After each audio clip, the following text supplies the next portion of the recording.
이어서 말씀을 드려갑니다. 그 시간에 이제 오늘 3시간 동안 나눠야 되는 말씀은 그 전체적인 인격은 대충 다 말씀을 나눈 거고, 제일 중요한 것은 견책하는 문제와 남을 판단하는 문제는 전혀 다른 것이다. 인간적인 흠결이나 허물들이나 이런 것에 대해서 이러쿵저러쿵 하는 것은 판단한다가 그러죠. 누가 누구를 판단할 자격이 있는 사람이 이 세상에는 아무도 없잖아요. 그러니까 그 문제는 전혀 다른 문제죠. 그 판단은 하나님께 맡겨야지. 그 문제는. 그런데 견책하는 문제는 진리에 있어서 그릇되이 망할 길로 간다 이거예요. 다른 진리, 비진리를 따라간다 이거예요. 그런 경우에는 견책이 필요하다는 거예요. 지금 그 얘기를 하는 거예요. 이런 것을 내가 너희를 사랑한 것과 같이 너희가 서로 사랑하라. 예수님의 그 사랑의 계명이라고 하는 것은 예수님이 제자들 사랑한 것처럼 너희가 서로 사랑해라 그 말이지, 인간 세상 사람들이 사랑해라라는 그런 말을 하는 게 아닌 거예요 전혀. 그런데 사람들은 내가 너희를 사랑한 것과 같이라는 말을 쏙 빼버려. 그러고 너희가 서로 사랑하라고 했잖아 이래버려.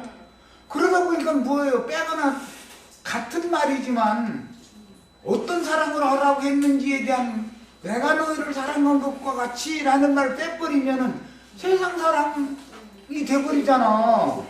그 말이 아니란 말이에요. 주님은 무슨 인간사, 세상사, 뭐 제자들이 뭐 인간적으로 무슨 허물이 있느냐 없느냐 그런 걸 막 장망하고, 성경 어느 구절을 한 번도 그런 일이 없어요. 그런데 그 무식한 사람들 데려다가 부지런히 가르쳐가지고 사도들을 딱 세워놓으시는데 무슨 선악과에 의한 어떤 판단을 하신 분이 아니에요. 그런 건 하는 게 아니에요. 진리를 가르쳐서 진리 안에서 사람이 온전한 사람으로 딱 세움을 받도록 그렇게 하는 게 사역이단 말이야. 이게 이런 그 하나님의 사랑이라는 이 아가파고 아가페라고 하는 용어를 잘 구분해서 사용할 줄 알아야 돼. 이런 걸 모르면은 교회 생활이 너무 어려움이 주는 거예요, 이제. 자, 이번 시간에 이제 이거 자료가 많기 때문에 이걸 그대로 다 읽기만 하면 되니까 이제 이런 큰 관점을 가지고 읽어나갑니다. 맑고 청결한 영이 아니고 육성을 묻어내는 책선이라고 하는 것은, 그건 육성을 묻어내는 것은 책선이 아니라 사실은 판단이다 이거예요. 그거는 남의 그 윤리 도덕적인 어떤 문제에 관해서 판단을 하면 당연히 눈을짐과 입비죽임과 비방이 당연히 뒤따르게 돼 있죠. 마음에서 그 남을 판단하면은 비방이 딱 나오게 돼 있는 거예요. 그것은 자기 자신이 죽는 죄를 저지르고 있는 짓이다 이거예요. 그러니까 책선과 책망은, 판단은 전혀 개념이 다르다. 그걸 아셔야 돼요. 그래서 이제 육성을 묻어낸 책선이라는 건 사람을 반듯하게 세울 수가 없으나, 맑고 청결한 영으로 지체 이웃 형제를, 여기 이제 동포라고 되어놨는데, 책선할 때는, 견책할 때는 사람이 바른 방향으로 돌아서게 해주고 반듯한 사람으로 세움을 받도록 생명의 빛을 공급할 수가 있다. 견책하는 목적은 생명의 빛비침을 받아가지고 빛의 하나님께로 돌아서게 하려는 데 목적이 있는 것이죠. 예를 들어서 자기 자식은, 세상에서 교육을 할 때도 자기 자식은 견책을 하죠.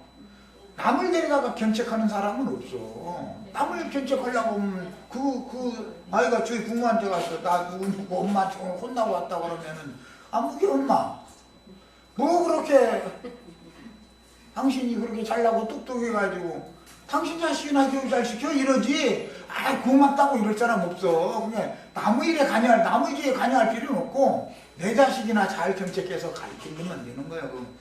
세상사가 이런 것처럼 마귀 자식은 하나님도 견책을 안 해. 좀 견책 않는다는 건 다투어 주시지 않는, 다툴 필요가 없는 거예요. 하나님이 견책하시지 않으면 이게 버림받았다는 뜻인 것이죠. 자, 이어지는 말씀에서 원수를 갖지 말고 동포를 원망하지 말며 네 이웃사랑이를 네 자신과 같이 하라. 예, 이렇게 표현을 했는데 책선이라고 하는 것도 진리의 사랑에서 비롯되어야 하는 것이다. 혈과 육에서 나온 것으로 책선을 한다고 하는 것은 사실은 그 책선이 아니라 남을 판단하는 것이 되기 때문에 이걸 명확하게 구분을 해야 될 필요가 있다라는 말이에요. 원수가 것을 하나님께 맡기는 것도 또 원망을 하지 않는 것도 이게 진리의 사랑의 표현인 것이다. 인간적인 얘기가 아니다 이거는. 이제 신약의 적용 말씀 봅니다. 로마서 13장 8절로 10절에 피차 사랑의 빛 외에는 아무에게도 아무 빛도 지지 말아라. 성경에 빛이라는 용어가 나오면 죄짐을 지는 것을 말하는 거예요. 성경은 전부 빛, 구약 그 율법에서는 그 체주, 이제 빚 주는 사람, 이자 놀이 하려고 이제 빚을 주는 거예요, 남한테. 그런 사람은 동족에게는 이자를 받으라 해서 받지 말라 했어요. 이방인에게나 빚을 주면 이자를 받을 수 있다는 거예요. 자, 그래서 그 율법을 지키다 보니까 히브리인들은 자기 동족에게 다 죽어가는데도 빚을 얻을 수가 없어. 율법에 동족한테는 이자를 받지 말라 그러니까 이자 못 받을 바에는 위험하잖아. 돈 터졌다가 만약에 못 받으면 원금을 못 받으면 손해만 나게 생겨서 왜 꿔주겠어. 그러니까 율법을 잘못 적용하면 오히려 사랑의 법이 아니라 원수의 법이 돼버리죠. 이게 하나님 말씀을 잘못 오해해서 사람의 생각으로 들으면 큰일 난단 말이에요. 그래서 도둑질하지 말라, 탐내지 말라. 앞에도 있구나. 남을 사랑하는 자는 율법을 다 이뤘느니라 그랬어요. 이제 이 구절만 가지고 앞에 사랑의 빚은 져야 되고, 그러니까 앞에 나왔죠. 다른 빚은 지면 안 되고 사랑의 빚은 져라 이랬잖아요. 그걸 전제로 해서 그게 남을 사랑하는 거다 이거예요. 사랑의 빚을 지는 것이 율법의 완성이다. 사실은 그 말을 한 거예요. 그런데 이 앞에 부분은 빼버리고 꼭 사람들이 남을 사랑하느냐 율법을 다 이루느냐 아니 이것만 자꾸 가르쳐버려. 그러면 지금 이 말이 완전히 하나님의 말씀이 사람의 말로 바꿔져 버린다 이거예요. 사랑의 빚은 져야 되지만 다른 빚은 지지 말아라 라는 조건을 사랑의 빚을 지는 것이 남을 사랑하는 것이고 그게 율법을 다 이루는 것이다 이 말이란 말이야. 지금 내가 하는 말 충분히 아셨죠?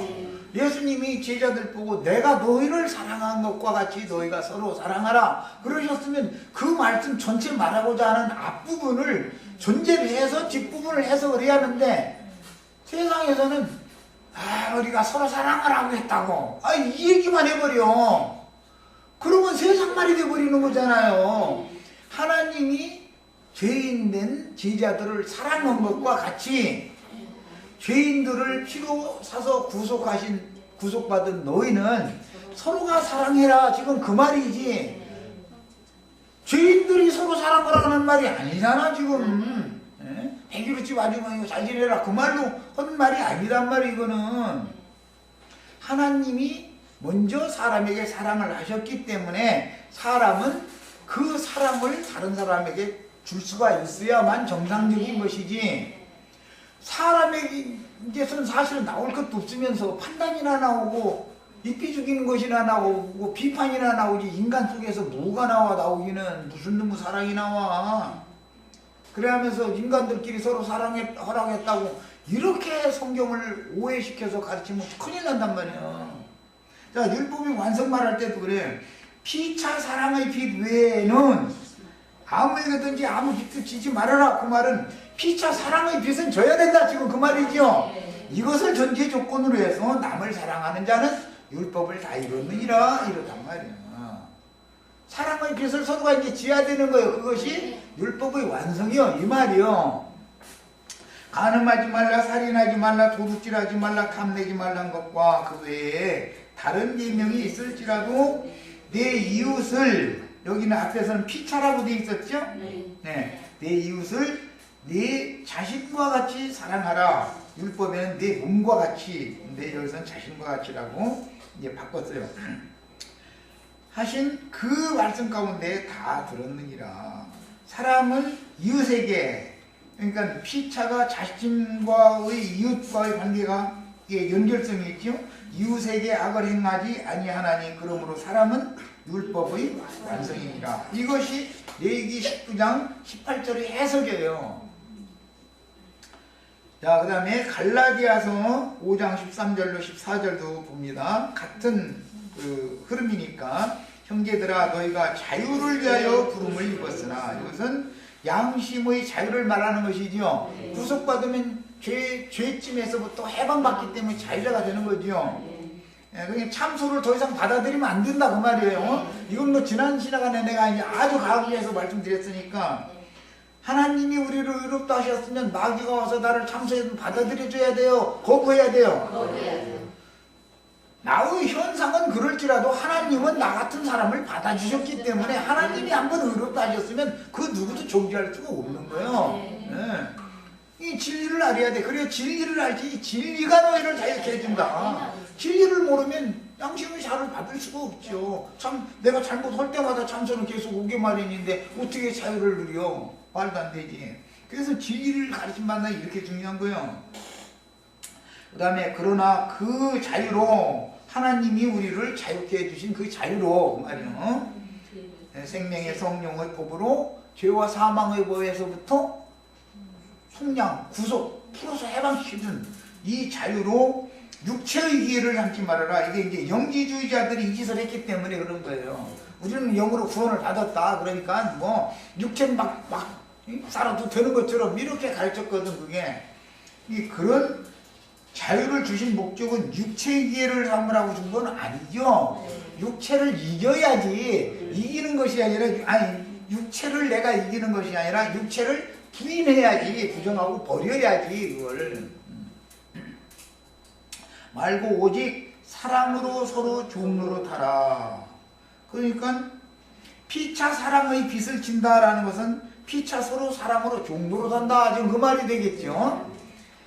온 율법은 내 이웃 사랑하기를 내 자신과 같이 하라 하신 한 말씀에서 이루어졌나니 그랬는데, 율법이란 건 창세 1장 1절에서 계시록 22장 21절까지 전체가 다 하나님의 법이니까 이게 율법인데, 이 율법은, 온 율법은 내 이웃 사랑하기를 내 자신과 같이 하라는 한 말씀에서 다 이루어지는 거다 그랬어요. 이게 이제 앞에 피차 사랑의 빚을 져야 된다, 그 다른 빚은 지면 안 된다라는 것을 전제로 지금 하는 말인 거예요. 자, 이제 이 자료를 더 읽어 나갑니다. 하나님께로부터 빗나가는 이웃을 책선하는 목적은 돌이켜 정로를 행하게 하려는 목적이므로 누구를 자기 기준에 따라 함부로 정죄하라. 이것은 판단하는 문제죠. 그런라는 뜻이 아닌데, 신약에서는 70번씩 7번이라도 용서하라 라고 하시는 것은 70일의 율법이죠. 70일에 다니엘서에 70일에 하면은 또 이 사람들 또 날짜 계산하느라고 6월절 첫날부터 막 이런 사람들 만나면 감당 안 되지. 아주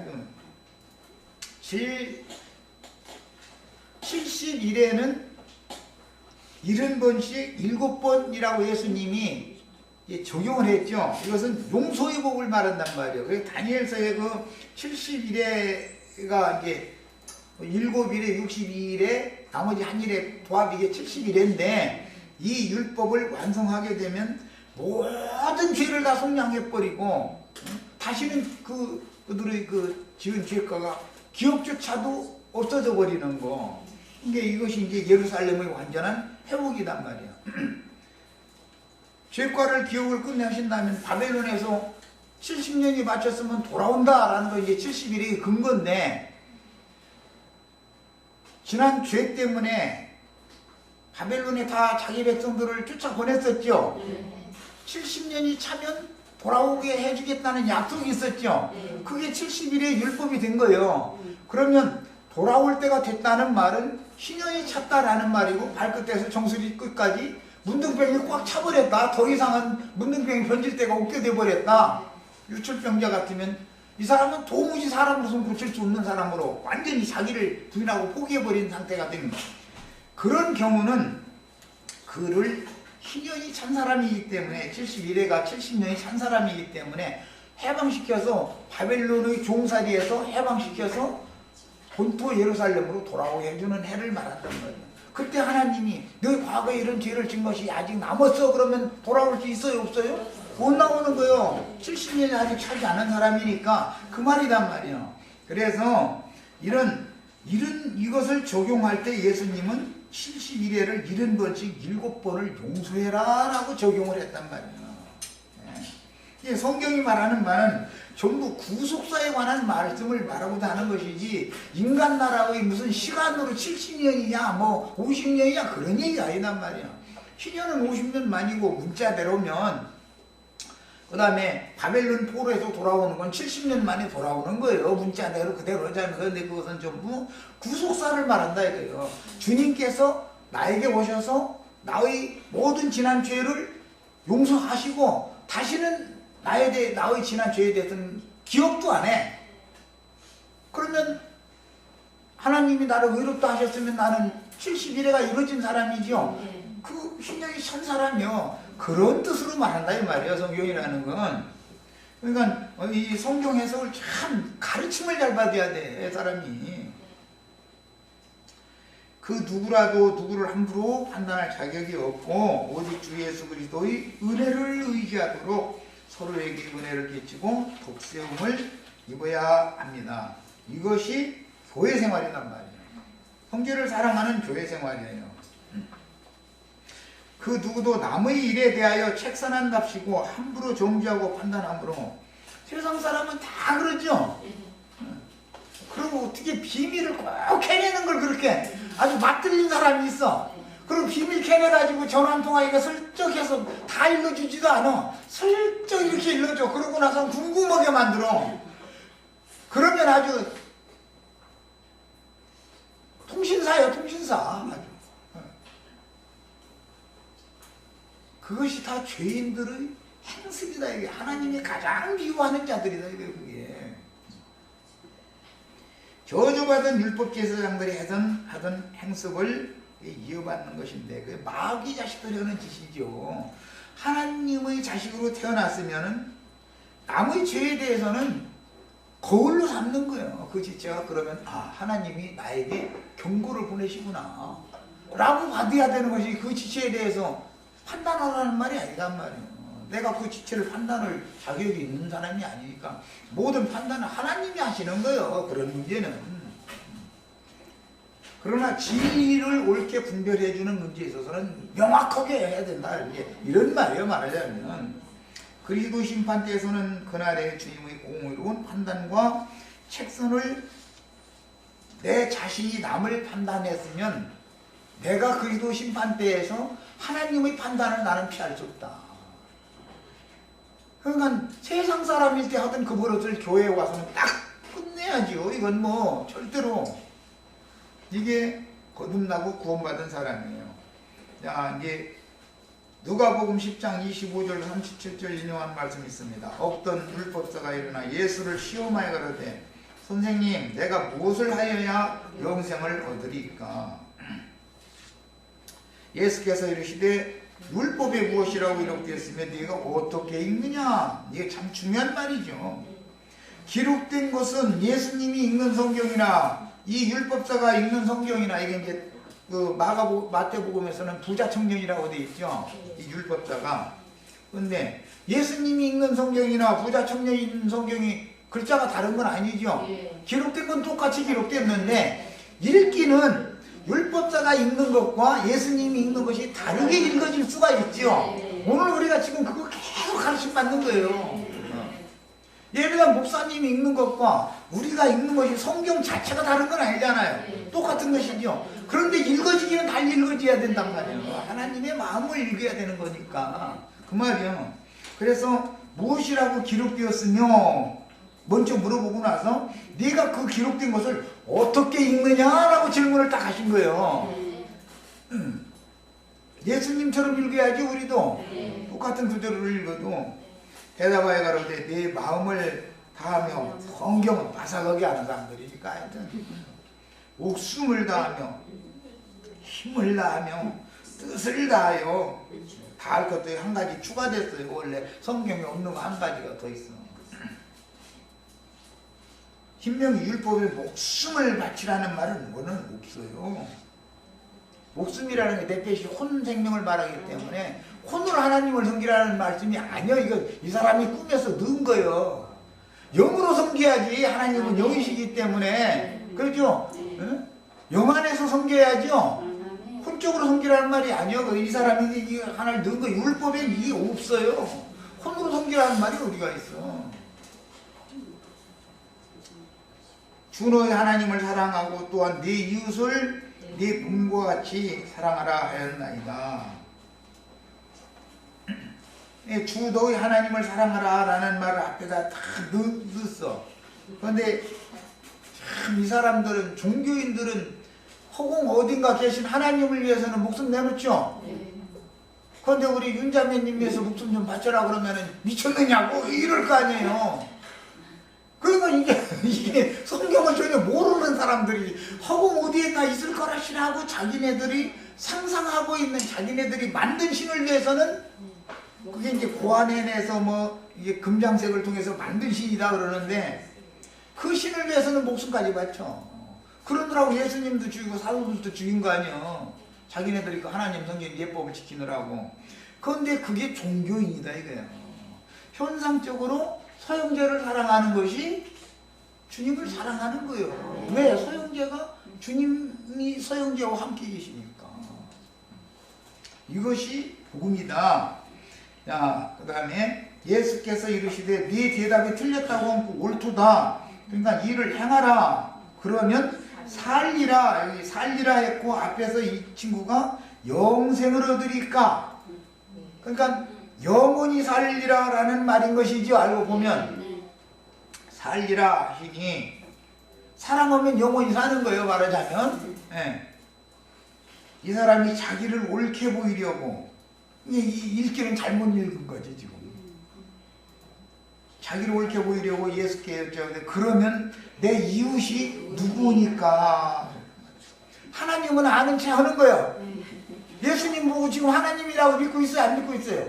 이 친구는 안 믿고 있죠. 허공 어딘가에 있는 영화를 지금 행하고 있는 중이죠. 그러니까 예수님은 나 사랑하는 것이 미로 하나님도 사랑하는 거고 이웃도 사랑하는 거고 다 나 사랑하는 거 말하는 거야. 지금 이 말하는 거예요. 네 앞에 네가 그 섬기는 하나님 네 앞에 왔잖아. 응?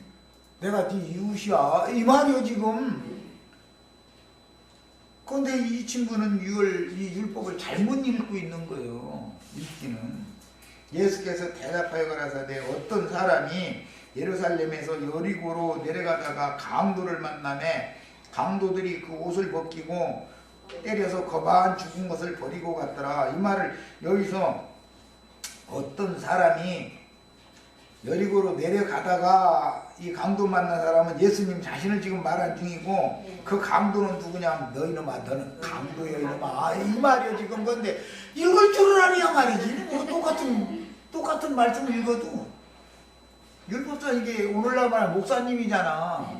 목사님 보고 이 강도놈아 이제 이런 거거든 사실은. 네가 알고 있는 그 율법을 잘못 네가 오해해서 읽어가지고 율법 말씀으로 강대상에서 사람들 후려치고 날마다 해가지고 다 상처 입혀가지고 거반 죽게 생기면 버려버리지 관심도 안 갖지. 이제 그 말을 한 거예요 사실은.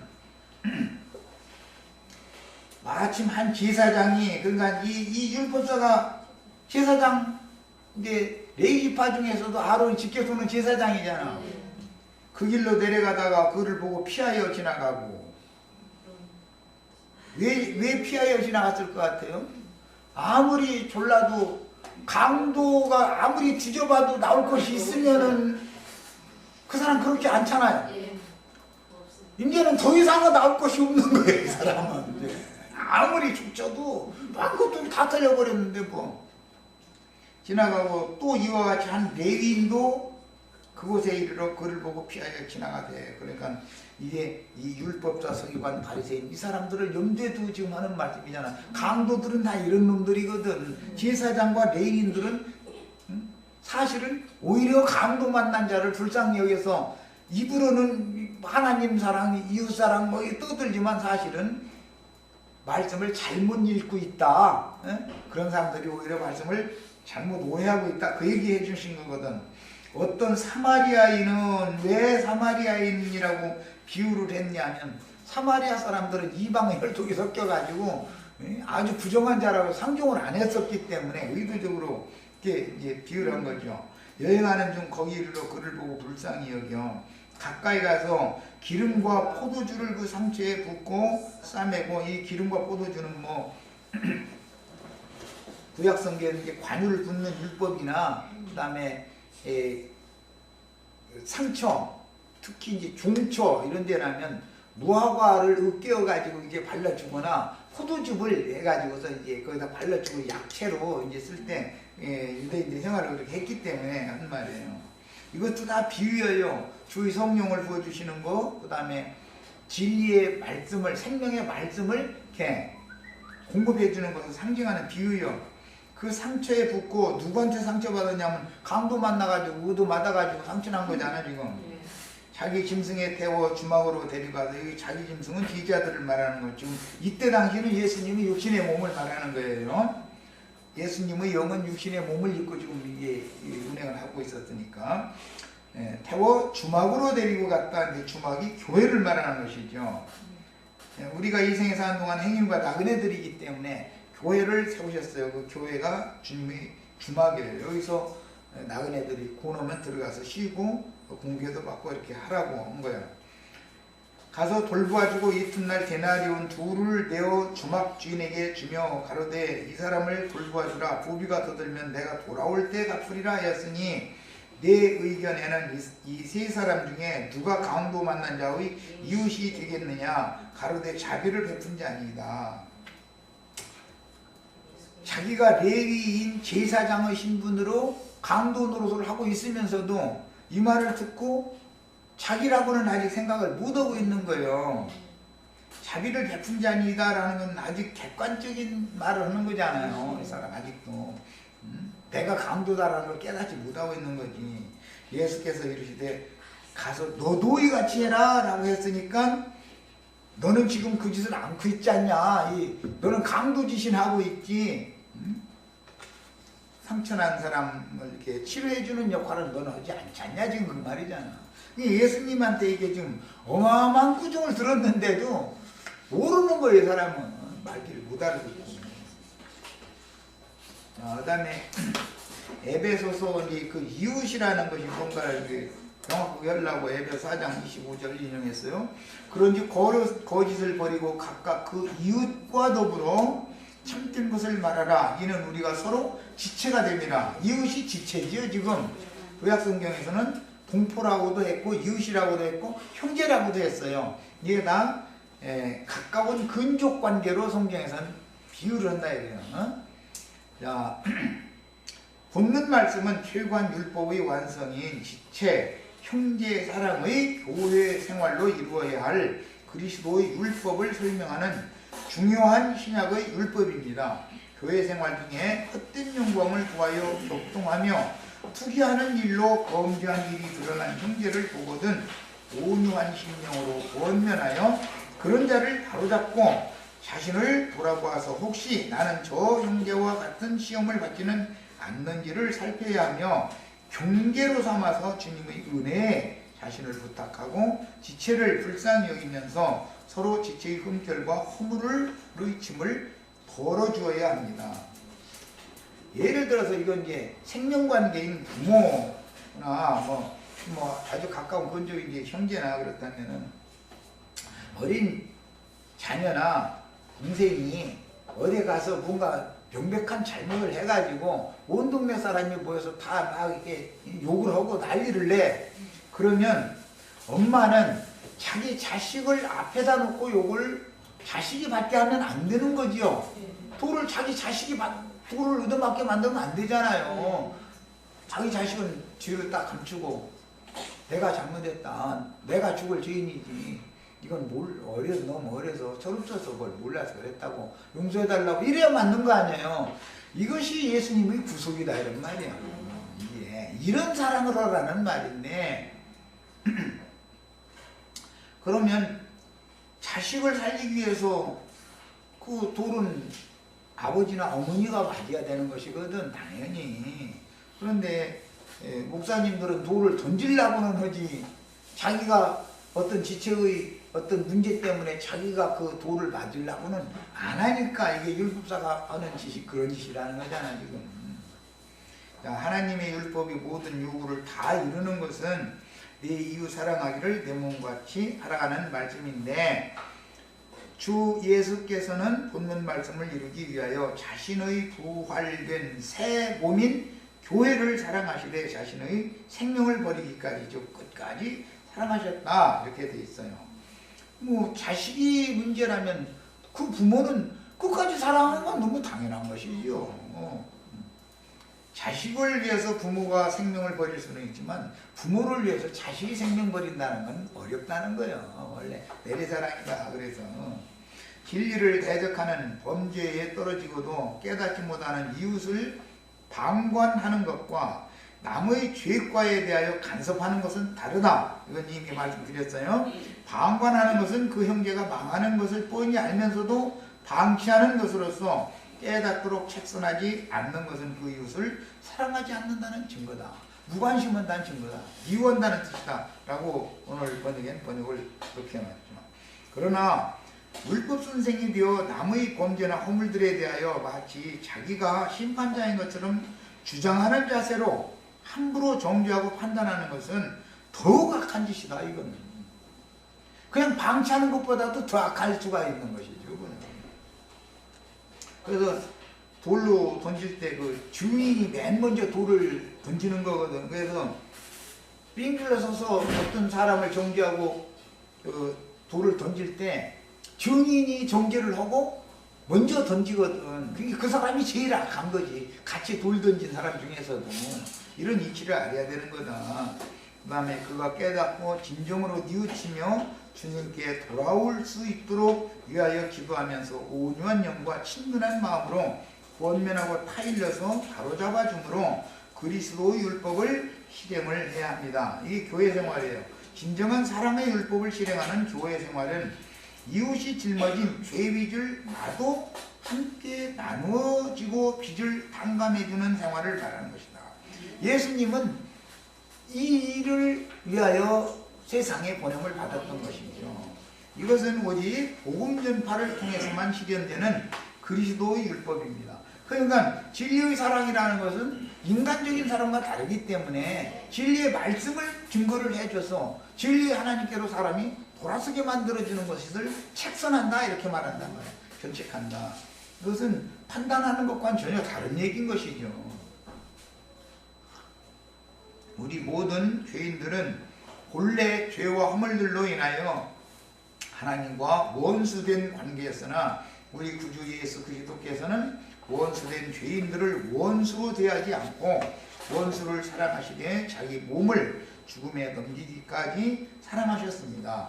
그냥 우리와 하나님과는 원래가 원수 관계였잖아요. 그래서 제물을 드려서 맨 나중에 화목제까지 끝나야만 하나님이 우리를 받아주시는 원리가 그렇게 있는 거니까. 주님은 친히 원수를 갚지 않고 오히려 불쌍히 여기셨으며 가장 의로운 분이니까 판단을 하실 수 있는 분은 그분이죠. 그런데 주님은 판단을 하지 않는 거예요. 이게 이제 그 현장에서 가늠하다 잡힌 여자를 그 재판할 때도 보면 나도 너를 정죄하지 아니하노니. 하나님은 남을 정죄라는 말이 판단한다는 용어인데 어떤 그 허물이 명백하게 드러난 사람인데도 율법에 의하면 돌마다 죽어야 되는 명백한 범죄가 있는 사람이냐. 그런데 이 생에 살아있는 동안은 은혜를 입을 기한으로 정해주셔서 이 생에 살아있는 동안은 정죄를 판단을 받으라는 뜻이 아니다 이거죠. 은혜가 필요한 사람이지. 그래서 우리가 육신을 입고 이 생에 살아있는 동안은 은혜의 때다. 구원의 날들이다. 그래서 그렇게 표현하는 거예요. 우리가 죽으면 은혜의 때가 없어져 버리는 것이죠.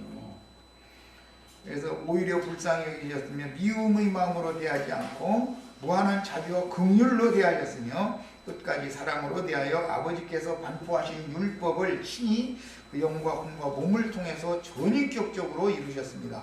주님은 우리의 죄를 무조건적으로 덮어준 것이 아니고 이 사랑을 잘못 아가페 사랑은 기독교계 무조건적인 사랑 이런 말 설교 많이 하죠. 그러면 하나님이 아주 불의한 하나님이 되는 것이죠. 아니 뭐가 무조건적인 사랑이에요. 자기를 부인하고 아까 베드로 보고도 그 얘기했죠. 그 말씀하실 때 사람이 나를 따르려거든 자기를 부인하고 자기 십자가를 지고 나를 쫓을 것이요. 조건이 있는 것이지 무조건적인 사랑이 어디가 있어. 그게 사람이 말로 잘못 들으면은 목사님들 설교가 하나님보다 사랑이 더 많다니까. 그게 아니고 우리의 죄에 대하여 바르게 깨닫고 돌이키도록 먼저 선한 말씀으로 책선을 하는 거예요. 네. 무조건적인 사랑을 한다고 이렇게 잘못 가르치면 오해하기가 쉽잖아. 그게 아니고 책선을 한 후에도 누가복음에 보면 회개하노라 하면 용서하라 이렇게 돼 있어. 네. 먼저는 책선을 하시고 회개하면 용서를 받는 거예요. 책선을 해도 회개하지 않으면 버려버리는 거예요. 이게 하나님의 사랑이에요. 그러니까 기독교계에서 설교를 계속 듣다 보면은 사람들이 엉망이 돼버려. 하나님이 완전히 불의한 하나님을 만들어버리죠. 하나님은 바르게 되게 하기 위해서 책선을 먼저 하시고 회개하노라 하면 용서하시는 거예요. 다시는 그 죄를 기억도 하지 않는다는 조건으로 용서를 하시는 거예요. 그때 우리는 자유자가 된 것이고 그때 우리는 의롭다 하심을 받은 완전히 구속받은 사람이 되는 거예요. 자, 회개를 촉구하는 책선의 말씀을 듣고 마음에 믿어 크게 깨달아서 뉘우치며 돌이킨 형제들을 돌이키지 않으면 버리는 거예요. 이걸 명확하게 이게 하나님의 사랑은 의를 이루기 위한 사랑인 것이지 하나님의 의가 제외된 사랑하라고 하는 것이 인간 사랑 얘기잖아. 그것은 하나님의 의를 불의하게 만드는 짓이단 말이에요. 그건 사랑이 아니죠. 그래서 지난날 범한 모든 죄와 허물들을 약속대로 값없이 용서하셨으며 영원한 새 생명을 넣어주셨습니다. 생명을 주시는 거예요. 주님이 오신 것은 양으로 생명을 얻되 풍성히 얻게 하려고 오셨다. 도적이 오는 것은 아까 이제 강도라고 그랬는데 도적, 강도, 절도 이 오는 것은 영혼을 죽이고 멸망시키려는 것이다. 사실은 귀를 긁어주는 말 하는 것 같고 좋은 말 해주는 것 같지만 사실은 그 영혼을 멸망시키는 짓이다 이란 말이에요. 이걸 명확하게 구분을 잘 하셔야 됩니다. 자, 교회 생활에서 형제의 과실이나 허물을 인하여 혹은 괜한 시기심으로 인하여 미운 감정을 품고 매인 마음으로 대할 때 그 영은 상대 형제에게 전달된다. 뭐 가정생활 해보면 금방 알죠. 부부가 제일 가까우니까 벌써 저 아내가 눈을 어떻게 뜨고 숨을 어떻게 쉬면 남편은 그거 감을 붙잡고 내가 뭐 잘못한 거 있어? 이 사람 왜 이래? 막 이렇게 나오면 곤란한 거죠. 그래서 뭔가 눈을 이상하게 뜬다 싶으면은 그때 내가 먹은 것이 아직도 안 풀어졌구나 하고 딱 와야 되는데 왜 그러느냐고 이렇게 나오고 말로 해 말로 해갖고 남자들은 좀 둔하지. 남자들은 직설적으로 표현을 하지만 여자들은 빙빙 돌리고 밤새도 이렇게 담아가지고서는 직설적으로 표현을 하고서는 사람을 괴롭히거든. 남자는 그걸 알아야 되는데 그 왜 말로 하지 않고 그랬느냐 이렇게 나오면 곤란한 거지. 그건 부부도 아니지. 마귀가 틈을 타고 들어와서 활동할 수 있도록 눈을 열어둔다는 것은 생각을 혈과 육을 향해서 문을 열어주는 것은 죄에게 네가 나를 지배하고 다스리라고 문 열어준 거나 똑같은 짓이죠. 교회 안에서 형제들 사이에 진리를 대적하는 범죄 이외의 사사로운 문제가 발생하면 하나님께 나아가기 전에 될 수 있는 대로 빨리 그 형제와 먼저 사과하여 베이고 묶인 감정들을 풀어야 합니다. 사람은 감정의 동물이거든. 그래서 특히 이제 감정에 약한 건 여자고 의지력에 약한 건 이제 남자인데, 내 의지를 누가 꺾으려고 하는 사람 치고 상황이 오면 남자는 딱 들으면 딱 꺾어지죠. 근데 여자는 그게 잘 안 되거든. 이게 훔청훔청하다가 천안삼거리요. 우리 능수거든이 완전히 꺾어지지가 잘 안 맞죠. 여자는 유들유들하니까. 왜냐면 감정이 예민하다는 뜻이거든. 눈물도 흐르고 그래서 약하니까. 남자는 뻗기는 것 같다가도 이 사람 도저히 안 되겠구만 싶었을 때 보면 오늘 보면 다 꺾어지거든. 그 남자와 여자의 이제 특성이 있어요. 그런 걸 잘 서로가 조화를 이뤄서 잘 알고서 부부 생활을 해야지. 만약 오랜 시간 동안 풀지 않고 내고 묶어둔다면 사단은 기회를 삼아서 형제를 이간질하는 오해와 비방과 서로를 물고 먹는 헛소문을 퍼뜨리고 요즘에는 인터넷이 발달해가지고 그거 보고 그 댓글 다는데 그냥 오히려 상처를 막 입히는 그런 댓글 다는 것을 아주 재미삼는 사람들이 많은 거야. 그냥 인간들이 그 속성을 보여주는 거야. 그 좀 불쌍히 여기고 좀 감싸주고 그런 글을 안 쓰거든 사람들이 특정이. 그런데 지가 만약에 막상 그런 어떤 일에 연루가 된다고 하면은 감당 못하잖아. 그러니까 이 인간들은 너무 뭘 몰라. 예, 그러므로 분을 품 때 해가 지도록 품지 말고 이것은 새날이 오면 털어버리라. 새날이 오기 전에 다 털어버리라. 그 말이라는 거예요. 빨리 서로가 먼저 사과하여 내인 것을 푸는 것이 매우 중요한데, 그게 그날 얽힌 것이 있으면 그날 풀어라. 그 말이지. 또 해 떨어질 때 이렇게 기다렸다. 해 떨어졌으니까 화내는데 이런 말이 전혀 아니죠.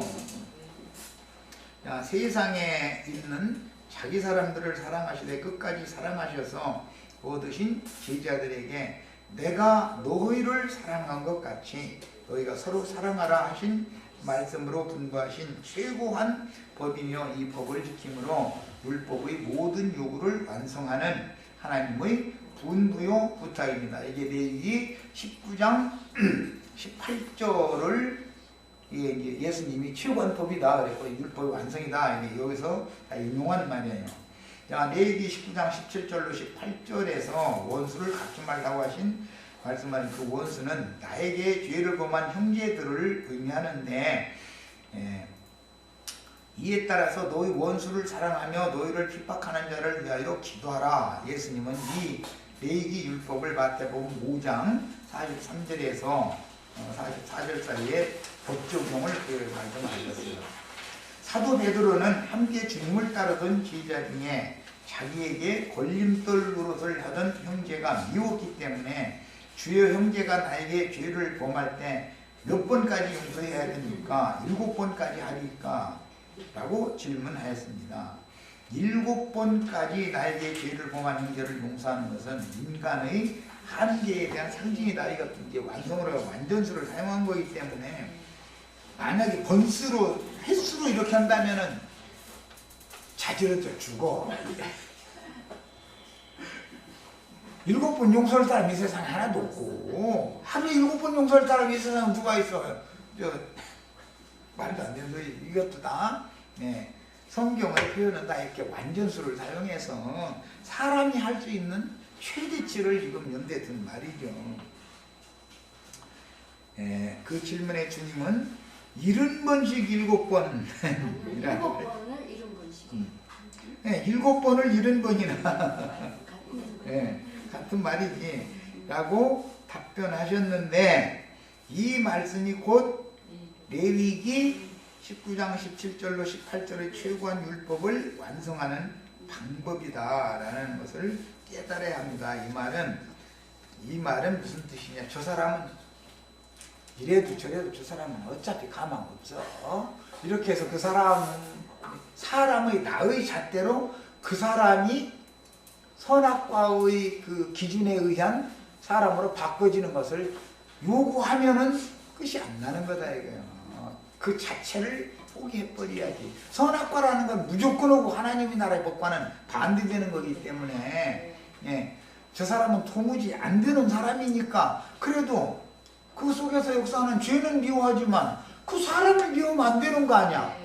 그 죄에게 그냥 지금 시달키고 있는 중인데 그래서 이런 원칙을 우리 정해야 된다. 하나님은 죄를 그렇게 미워하시면서도 죄인은 사랑하신다라는 원칙이 정해져 있다는 걸 다 이해를 해야 되겠어요. 자, 두 번째 시간 여기까지 마칩니다.